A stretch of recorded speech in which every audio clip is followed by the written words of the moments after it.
Some endings don't come with screams or slammed doors. Some endings creep in like a draft through a window you forgot to close. We were driving home from his mother's house. The city slid past us in a blur of streetlights and empty sidewalks.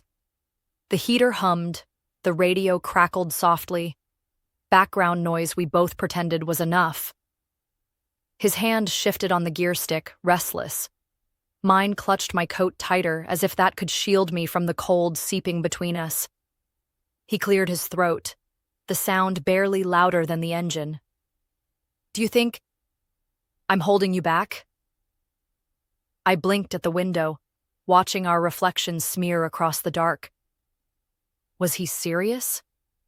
Was this really what he was thinking about after an evening spent laughing with family, pretending everything was fine? I laughed. Too sharp. Too hollow. "I didn't say that," I muttered, forcing a shrug like it was no big deal. But maybe a little? Maybe a little. 2 words. Careless. Weightless. But when they hit him, it was like dropping a stone into a glass lake. The ripples didn't stop. He didn't react. No sharp breath, no angry snap. Just a slight tightening of his jaw, so quick you could miss it if you weren't looking. I was looking. The wheel creaked under his grip. A stoplight bathed us in harsh red, turning his face into something unfamiliar. Harder. Older. I shifted in my seat, suddenly too aware of the space between us. The kind of space you don't measure in inches, but in years. I could have reached for him. I could have said, "I didn't mean it." I could have pulled those stupid words back into my mouth before they curdled between us. But I didn't. He pressed the gas pedal when the light turned green, steady and silent, as if carrying a ghost beside him. And somewhere between that stoplight and our front door, between pride and fear, I buried a marriage with a sentence I didn't even know could kill something so loved. The night he left didn't crack open with a bang. It dissolved, quiet and deliberate, like a slow leak you only notice once the floor's already soaked. I watched him from the bedroom doorway, arms folded so tightly across my chest I could barely breathe. Every careful fold of his clothes felt like another nail hammered in. "Where are you even going?" The words came out sharper than I intended, almost mocking. He zipped the duffel with a clean, unhurried movement. "Somewhere I'm not a burden." No anger, no theatrics, just that. He threw the strap over his shoulder, paused for half a second like he was giving me time to say something, anything, that might stop him. I stayed silent, because pride is a strange kind of armor. It feels like protection until you realize you're the only one it's keeping out. The door closed behind him with a soft click. Not a slam. Not the kind of noise you can blame your heartbreak on later. Just final. For a long time, I just stood there, staring at the empty hallway, daring myself to believe I was fine. Better off. You don't need him. You never needed him. I opened Instagram, snapped a photo. Wide smile, chin tilted high like defiance looked good on me. Typed out the caption with a forced kind of satisfaction. "Sometimes losing dead weight sets you free." Posted. Watched the little red heart notifications bloom like tiny bitter flowers. Friends cheered me on in the comments. "You're glowing!" Onward and upward, queen. It felt good, for maybe an hour. Then the house creaked in the wrong places. The air grew heavier, pressing down against my skin like a weighted blanket soaked in regret. By midnight, the glow of my phone screen was the only light left in the room. No missed calls, no messages, not even a petty text. The silence didn't comfort. It mocked. I turned the TV on for noise, scanned mindlessly through shows we used to binge together, flipping past them fast like changing the channel could change the memories too. Somewhere around 2 a.m., I sat on the couch, legs tucked underneath me, phone clutched in my palm like a lifeline I was too stubborn to throw. Maybe he was asleep. Maybe he was waiting for me to call first. Maybe he wasn't waiting at all. I opened our last text thread. The little last seen time stared back at me. 5 hours ago. Why aren't you checking if I'm okay? Why aren't you fighting for us? The questions buzzed like static in my brain. I could have reached out. One message, one call, one crack in the damn wall I built between us.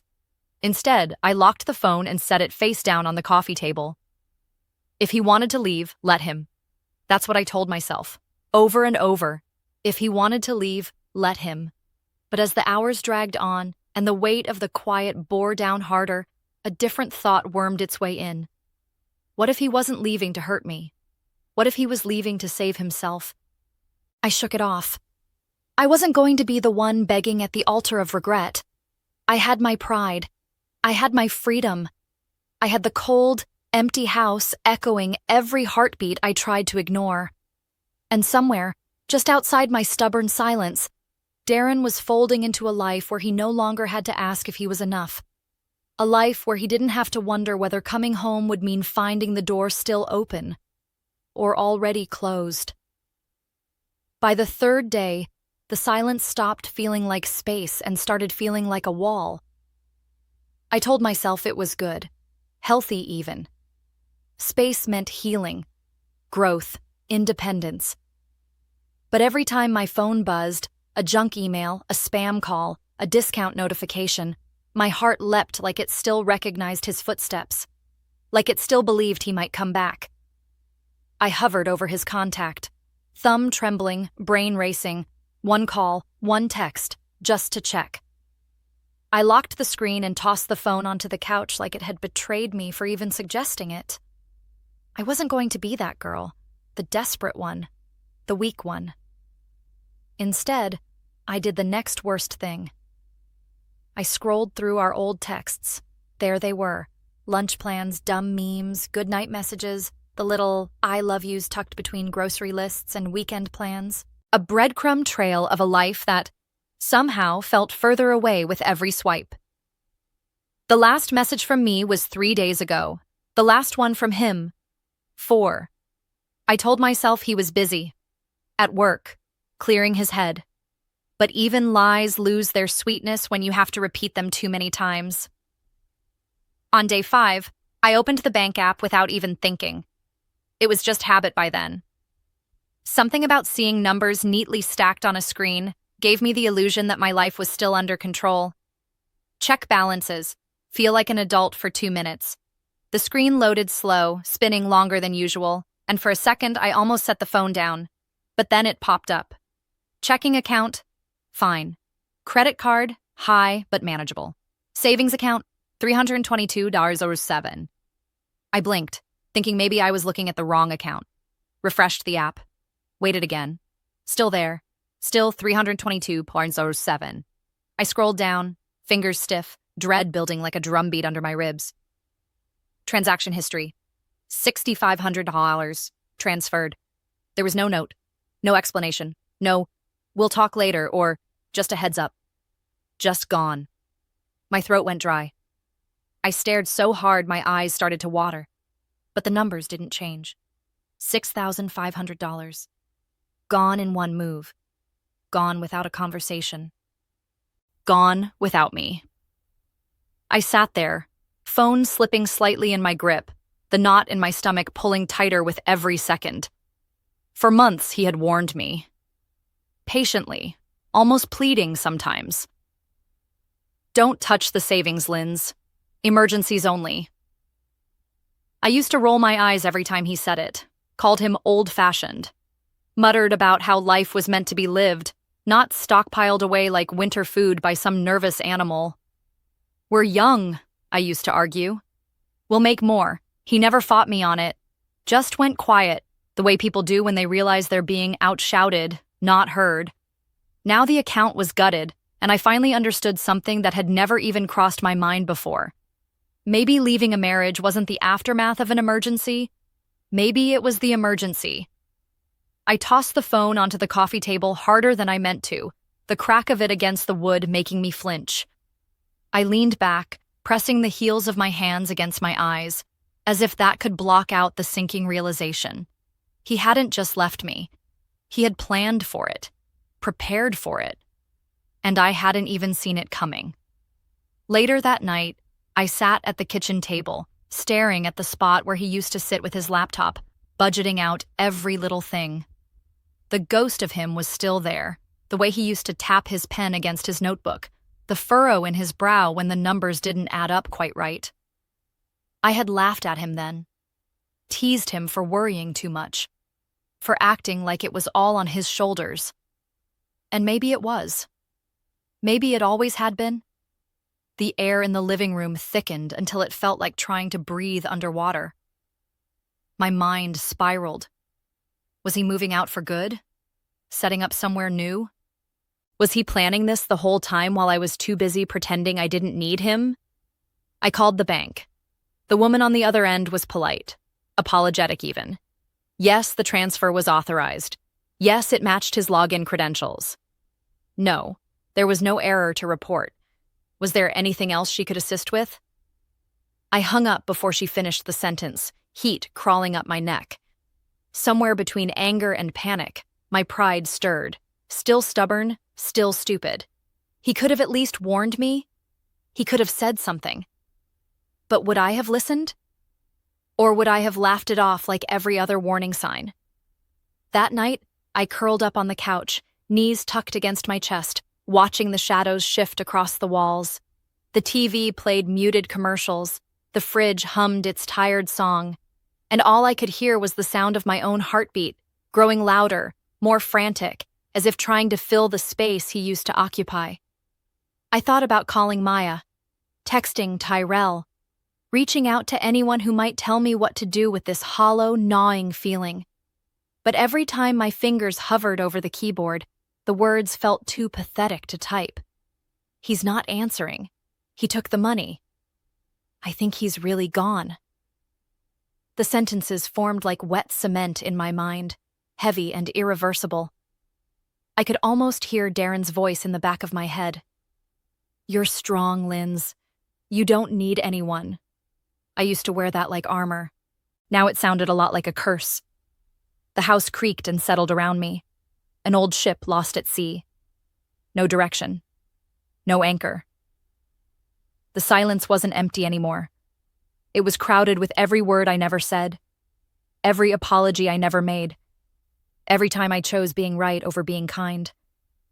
Funny how quickly silence becomes louder than any scream. When morning came, the sun barely touched the living room floor. The shadows clung to the walls, long and unyielding. I checked my phone first thing. Nothing. Not a missed call. Not a message. Not even a read receipt from the last text I sent in a moment of weakness. Are you okay? Sent? Delivered? Ignored? My chest tightened. Not just from sadness, from the terrifying realization that maybe he was okay. And I was the only one drowning. At first I was convinced Darren would come back. He always did before. We would fight, sometimes badly. But he would cool off, text me some clipped sentence like, "You good?" And it would all quietly fall back into place. We had a rhythm. Messy, imperfect, but ours. I didn't think this time would be any different. I told myself the house just felt emptier because I wasn't used to the quiet yet. That any minute now I'd hear the door open and his keys hit the bowl by the entryway like always. But something was different this time, even if I didn't want to admit it. The first few days, I kept checking my phone out of habit. Every buzz made my heart jump, but it was never him. It was stupid notifications, apps reminding me about sales, promotions I didn't care about, emails that felt louder in the silence than they should have. I thought about texting him 100 times, thought about typing something casual, something that didn't reek of panic. But every time I opened our message thread, my fingers froze. I couldn't even tell if it was pride or fear anymore. Maybe both. The group chats started going quiet too, but not in a natural, everyone's busy way. It was more like a light dimming, The usual jokes and check-ins that used to light up my phone stopped coming. When I sent a message suggesting brunch, it sat there for hours, read, seen, acknowledged, and then buried under new conversations I wasn't invited to. No one even pretended to be polite about it. At first, I tried not to take it personally. People get busy, right? Lives move on. But somewhere inside, I already knew it wasn't about busyness. It was about choosing. And they weren't choosing me.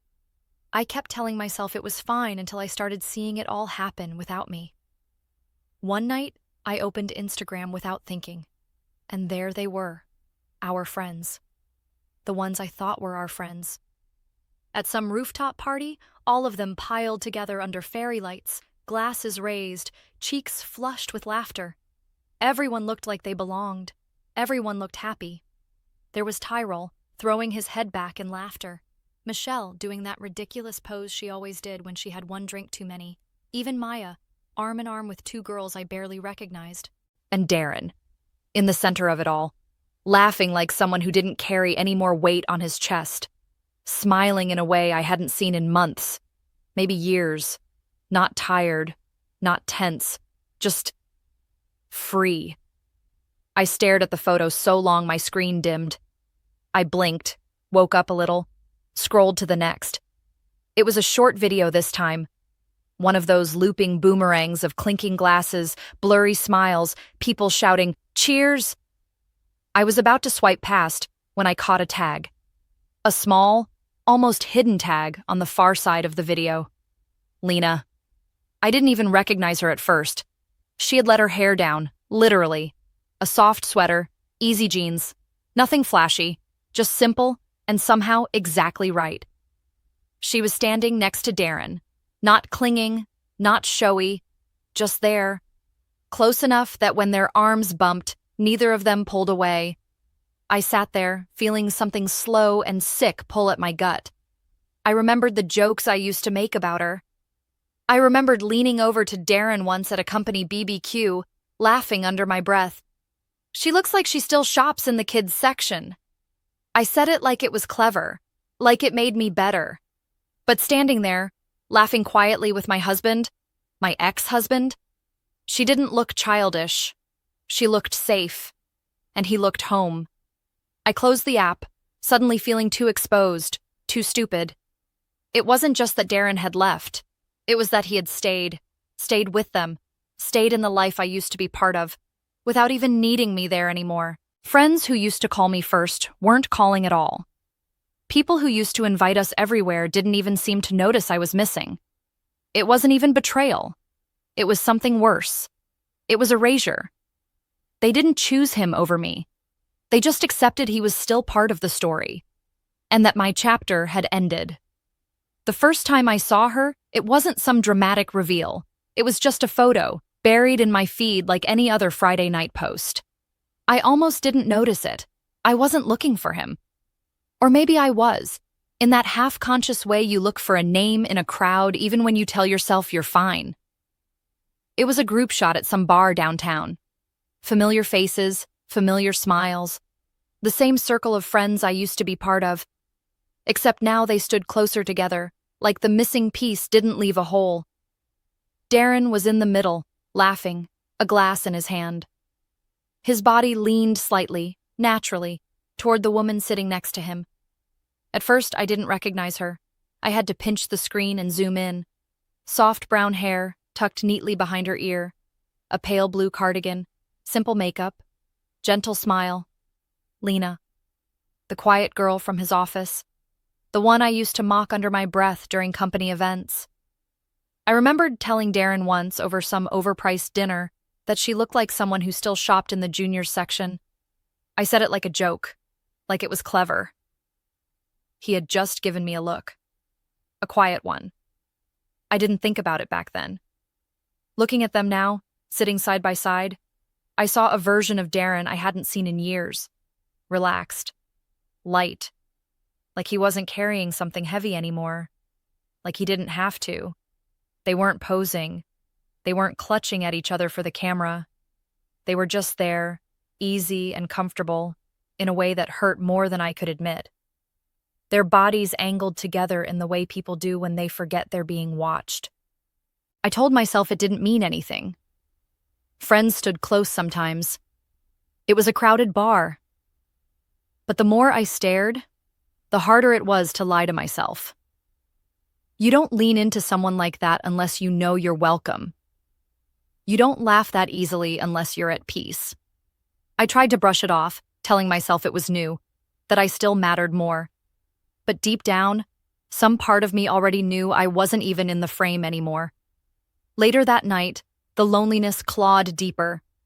I called Maya, hoping for outrage or at least sympathy. I tried to keep my voice casual, but the desperation leaked through. "You saw the picture, right?" I asked, trying to laugh like it didn't gut me. There was a pause longer than it should have been.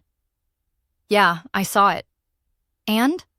I waited for her to call it what it was, a slap in the face, betrayal, rebound, another beat of silence. "She's nice," Maya said finally. My hand tightened around the phone. "Nice?" "Yeah, she's steady, kind of quiet, but, you know, maybe that's what he needs." I pressed my eyes shut, feeling something crack deeper than pride.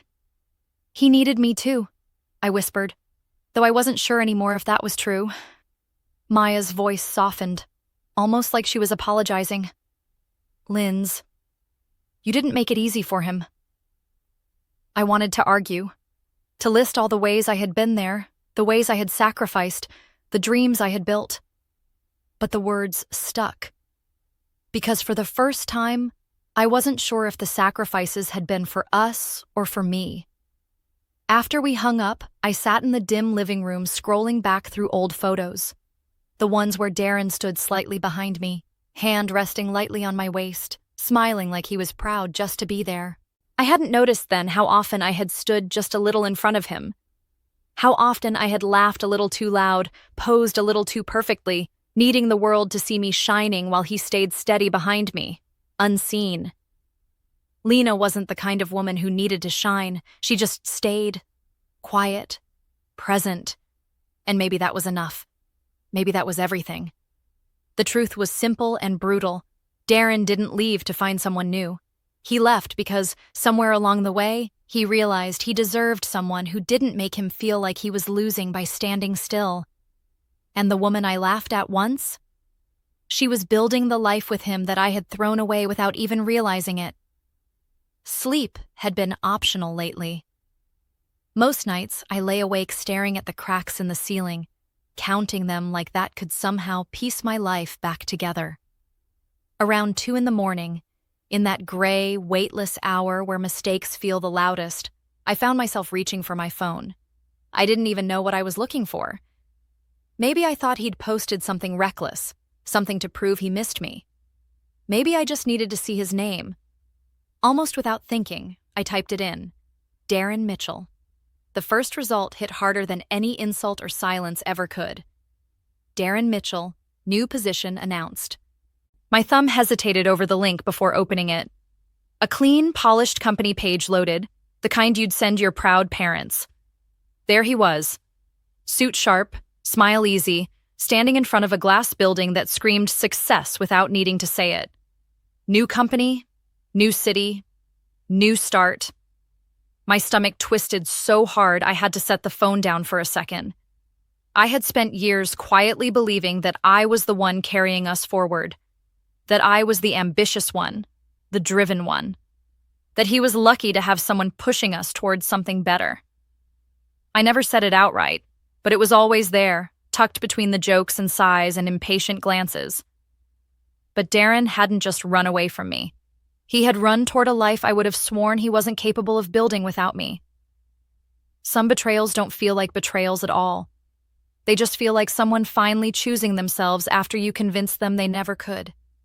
And sitting there in the dark, with the hollow ache spreading through my chest, I realized something colder than regret. I wasn't his anchor. I was the weight he had to cut loose to finally float.